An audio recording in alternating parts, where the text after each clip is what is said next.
안녕하세요. 반갑습니다. 이번 강의에서 우리는 오스만 제국에 대해서 살펴볼 건데요. 이슬람의 대표적인 국가 중에 하나죠. 특히 이슬람의 국가 중에서 유럽까지, 동유럽입니다. 유럽까지도 영역을 넓힐 정도로 강대한 국가가 오스만 제국입니다. 오늘 강의를 통해서 이 제국의 특징과 사회적인 모습에 대해서 하나둘씩 살펴보도록 할게요. 자, 여러분, 우리는 이 시간에 오스만 제국의 성립과 발전에 대해서 살펴볼 건데요. 일단 오스만 제국은 어떻게 만들어진 국가인가요? 가장 먼저 오스만 제국의 성립을 본다면 셀주크 투르크를 멸망시키고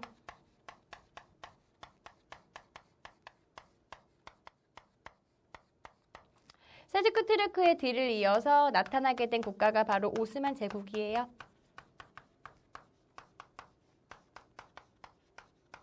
특히 오스만 제국을 세웠던 왕의 이름까지 우리가 기억해 주셔야 되는데요. 물론 이 지역에서 왕은 우리가 술탄이라고 부르죠. 메호메트 2세에 의해서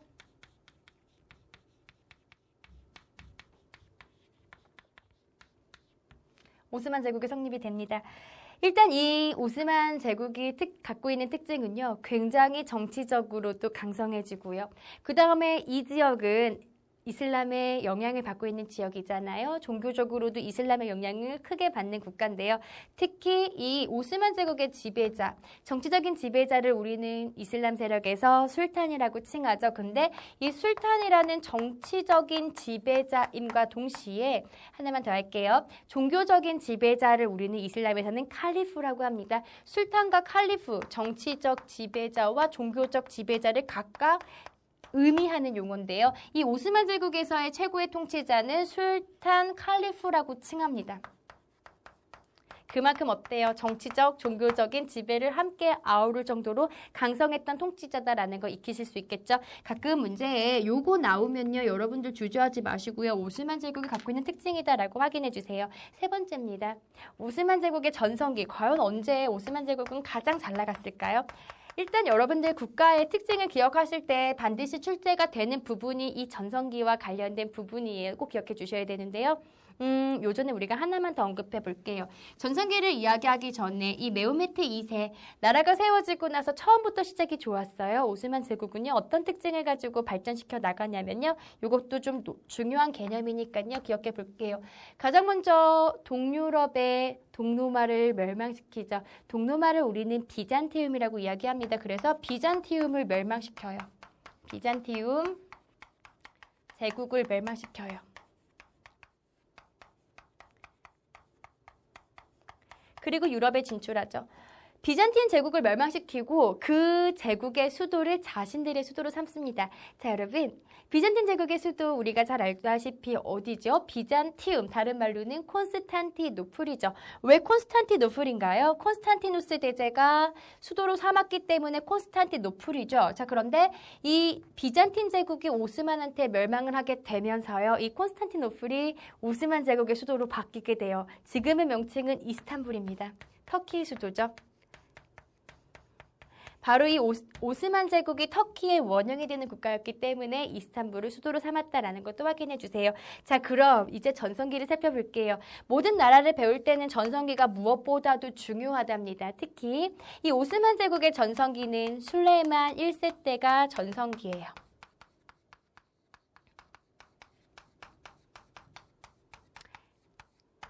전성기의 특징 몇 가지만 정리해 볼까요? 가장 나라가 융성했던 시기죠. 따라서 영토도 넓고 주변 지역까지 전쟁을 통해서 영역을 넓혀가는 시기를 우리는 전성기라고 이야기합니다. 술레이만 1세 때는요. 이 유럽까지도 오스만 제국의 영역을 넓혀 나가는데요. 대표적으로 뭐 헝가리 같은 지역을 점령해요. 동유럽 지역은 대부분 이제 오스만의 영역 속에 있는 거다라고 생각하시면 돼요. 뿐만 아니라 뭐 에스파냐와 뭐 로마를 격퇴하기도 하고요. 이런 식으로 유럽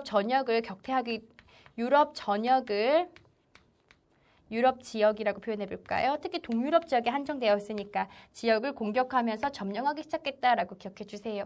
자, 이렇게 잘 나가던 오스만 제국도요. 근대에 들어오게 되면서는 점차적으로 쇠퇴하기 시작하는데요. 그 쇠퇴의 길, 언제부터 이 나라가 약해지기 시작했을까요? 일단은 레파토 회전이 대표적으로 기억만 해주세요. 오스만 제국을 쇠퇴시켰던 전투예요. 레파토 회전이라는 것은 오스만과 함께 어떤 세력이 싸우냐면 기독교 세력이 싸워요. 기독교 세력, 교황을 중심으로 하는 기독교 연합군하고의 전쟁을 레파토 회전이라고 하고요. 이 전쟁 이후에는 오스만 제국이 크게 쇠퇴하게 되면서 근대에 들어서 열강의 침입으로 나라가 멸망하게 되고요. 오늘날의 터키가 세워지게 된답니다. 이 구조 정도로만 여러분들 기억해 주세요. 자, 여러분, 이번에 우리는 오스만 제국의 사회 문화적인 특징에 대해서 살펴볼 거예요. 일단 오스만 제국은 술탄 칼리프라고 지배자를 칭할 정도로 강력한 왕권, 강력한 지배권을 갖고 있었죠. 특히 이렇게 정치적으로 강력한 지배권을 보좌해 주었던 것이 바로 예니체리라고 하는 부대예요. 아주 정식적으로 훈련을 잘 받은 부대고요. 이런 군대가 지배자를 보좌하기 때문에 강력한 통치체제가 이루어질 수 있었어요. 두 번째는 사회 문화적인 특징을 좀 살펴볼게요. 자, 여러분, 오스만 제국은 종교가 무엇이죠? 이슬람이죠.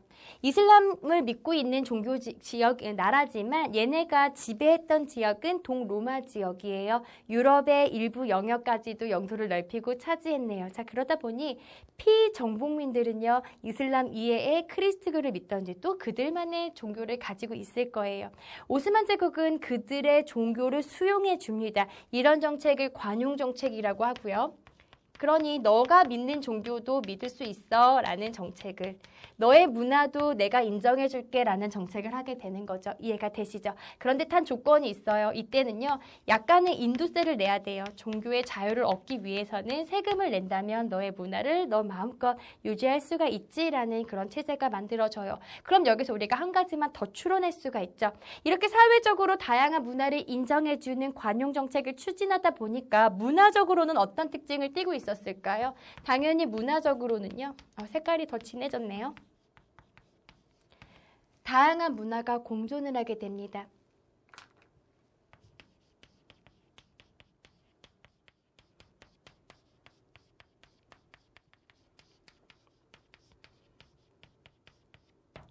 자, 그럼 어떤 문화들이 공존하고 있었을까요? 기본적으로 오스만 제국의 종교는 이슬람이죠. 그러니까 이슬람 문화를 우리가 볼 수가 있고요.